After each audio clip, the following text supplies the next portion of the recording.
Mari Sanches, mas antes só dando um apanhado para vocês, pessoal, estamos vendo entre as investidas de Donald Trump o Fórum Econômico Mundial em Davos acontecendo e temos, é claro, já repercussões das últimas investidas de Donald Trump e uma fala que a nossa equipe separou do presidente da França, Emmanuel Macron, de óculos escuros, dando um recado a Trump por lá. Vamos ouvir.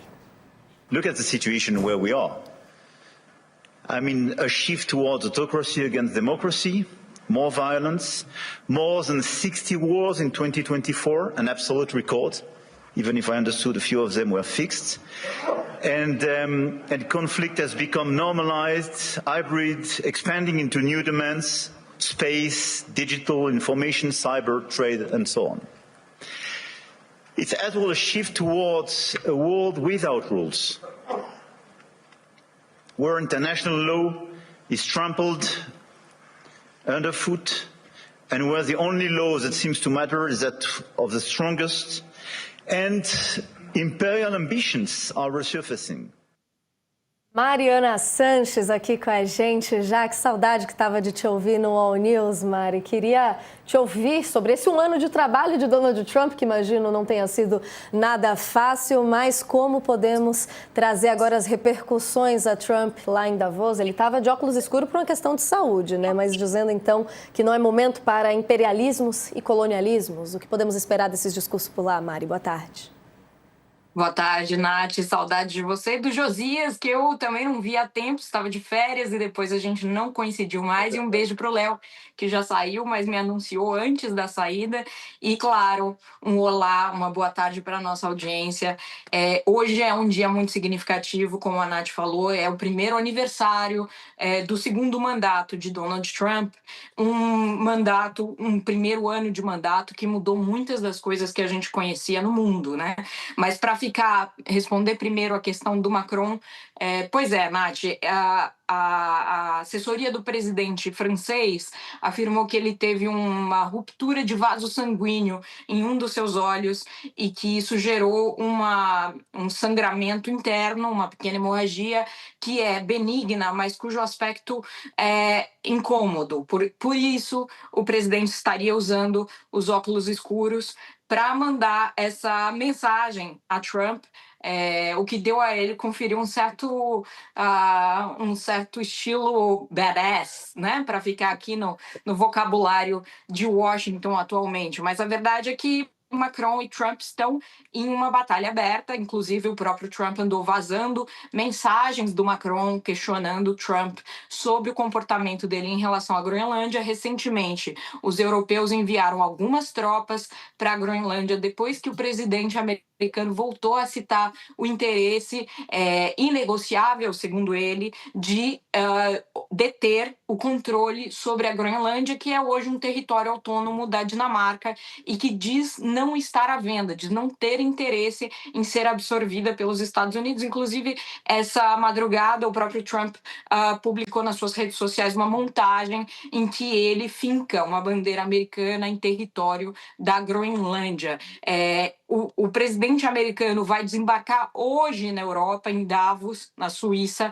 Nesse contexto de aberta tensão, ele está ameaçando impor tarifas de novo sobre os aliados europeus que se colocam contrários à anexação da Groenlândia. Disse que os europeus deixaram de cuidar de uma área que é estratégica e que podem ver a Rússia e a China invadir a qualquer momento e que, portanto, seria do interesse dos Estados Unidos controlar a Groenlândia antes dos seus adversários. Nath, essa é basicamente a tônica de Donald Trump nesse primeiro ano do seu segundo mandato. Uma noção de que ele respeita seus adversários e despreza seus aliados históricos. O Trump tem tratado a Europa com total descrédito, tem visto esses líderes como líderes fracos e, em alguma medida, a Europa, de fato, não tem conseguido dar nenhum tipo de resposta, né? A gente lembra, por exemplo, num dos pontos mais icônicos desse primeiro ano, a humilhação a que ele submeteu o presidente da Ucrânia, Volodymyr Zelensky, que é apoiado por toda a Europa, temerosa de que Vladimir Putin, o líder russo, queira expandir os seus territórios para além da própria Ucrânia, né? Essa guerra que já dura mais de 3 anos, enfim, e que conta com o apoio da Europa, a Ucrânia conta com o apoio da Europa e contava com o apoio dos Estados Unidos até a chegada ao poder de Donald Trump, né? Trump chega ao poder dizendo, inclusive ele diz isso, né, no seu discurso de posse que eu reli há instantes antes de voltar aqui, de entrar com vocês, ele diz que queria ser um pacificador. E agora, Nath, o termo que ele usa é a paz pela força. Inclusive ele próprio vazou uma outra comunicação que ele teve com o primeiro-ministro da Noruega, em que ele diz o seguinte: vocês não me deram o Nobel da Paz depois de eu ter encerrado mais de 8 guerras, nas palavras dele, né? Isso não se confirma na realidade, mas diz Trump. Então agora não me sinto mais obrigado a buscar a paz a qualquer custo, me sinto obrigado a buscar o interesse americano. Mais um erro factual, porque a Noruega não é quem dá Nobel da Paz para ninguém, né? Quem faz isso é um comitê independente, justamente do Nobel. Mas a grande questão é que Trump se move em busca da Groenlândia e se move em busca de interesses muito personalistas, né, como o próprio Nobel. E aí, nesse sentido, quer dizer, na semana passada a gente teve aqui a visita da líder de oposição da Venezuela, Maria Corina Machado, que me disse pessoalmente que ela deu a medalha do Nobel da Paz que recebeu, ela é a última vencedora do prêmio, ela deu esta medalha a Trump numa tentativa de fazê-lo olhá-la como uma potencial nova presidente para a Venezuela, depois que Trump, numa outra medida icônica do seu primeiro ano de governo, retirou da Venezuela Nicolás Maduro e agora trabalha com o regime chavista sob o comando de Delcy Rodrigues para a retirada de petróleo, né? O Trump deixando muito claro que o interesse dos Estados Unidos ali está muito longe da questão da democracia, né? Trata-se de ganhar dinheiro, de controle de acesso a riquezas minerais, aos poços de petróleo. A Venezuela tem a maior reserva de petróleo do mundo, numa realpolitik que talvez assim surpreendesse até o lendário maior formulador diplomático dos Estados Unidos, Henry Kissinger, que era um grande defensor dessa política de interesses americanos. Mas para a gente finalizar sobre o primeiro ano de Trump, Nath, eu acho importante dizer que é muito difícil imaginar, ou até olhando para a história, algum presidente que tenha expandido mais os poderes presidenciais do que Trump. Além de poder governar contando com a maioria nas 2 casas legislativas, ele também conta com supermaioria na Suprema Corte e até o momento nenhuma dessas 2 outras instâncias de poder conseguiu desafiá-lo minimamente. O Trump, em seu primeiro ano nesse segundo mandato, assinou mais de 225 ordens executivas.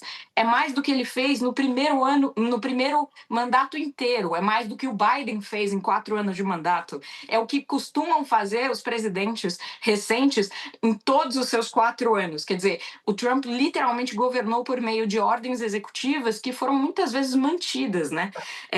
Ele conseguiu demitir ou obter a demissão de mais de 320 mil servidores federais, enxugando a máquina pública em pelo menos em cerca de 20%. Ele acabou com agências históricas como a USAID, que era basicamente o celeiro do soft power americano ao redor do mundo. Fez tudo isso sem aprovação do Congresso, né? Ele chegou a mudar o calendário vacinal para as crianças. Agora, recém-nascidos não tomam mais hepatite B aqui nos Estados Unidos. E eu diria até que, numa espécie de revolta da vacina, a gente viu um atirador entrar no CDC, que é que é o órgão responsável por vacinas e imunizações, para atirar em pessoas. Ele baleou um segurança. Quer dizer, é uma um cenário doméstico, né, em que a gente está vendo a confrontação de agentes de imigração com o público em situações que a mídia local tem chamado assim, de cidades sitiadas, como Minneapolis, né?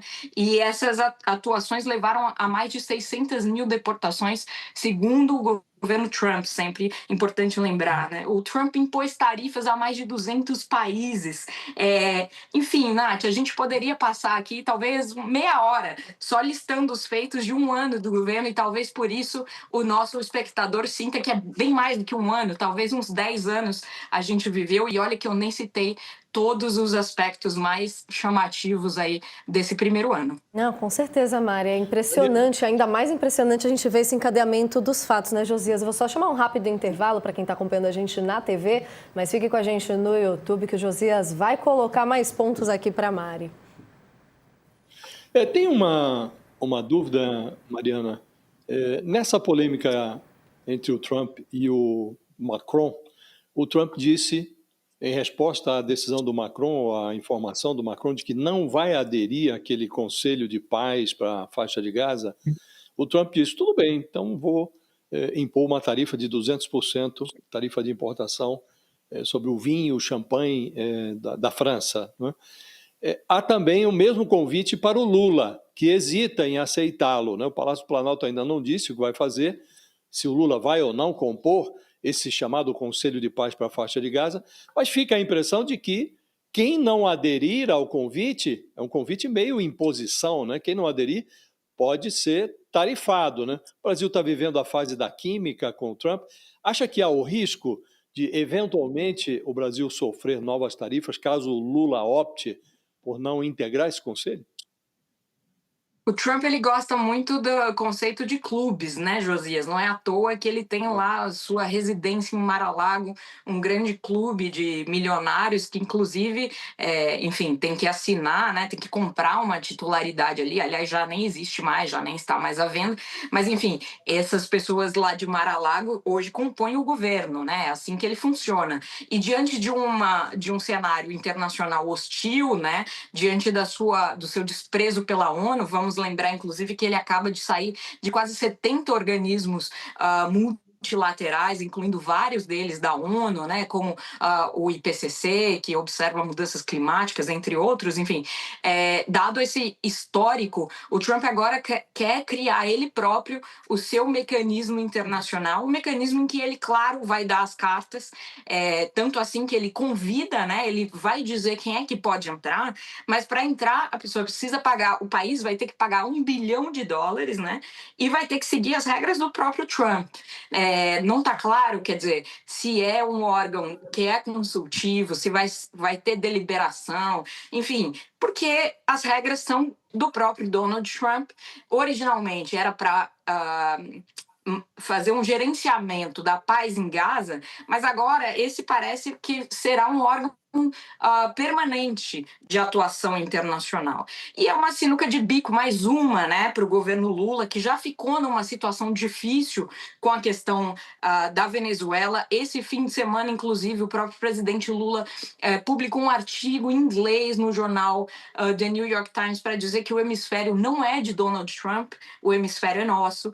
Portanto, sim, há riscos, né, de haver novas dificuldades nessa relação. Estamos em terreno pantanoso. Nossa, com certeza, Mari. Você terminando a fala aqui, cravado com o fim do nosso intervalo. Estamos de volta com toda a nossa audiência, encerrando, infelizmente, nosso tempo mega apertado por aqui, Mari, mas queria agradecer muito sua presença com a gente, te intimar a voltar essa semana, que eu estou com saudades e não consegui matar ainda, viu? Mas um bom trabalho por aí, Mari. Até. Eu que agradeço, um beijo para vocês e para a nossa audiência.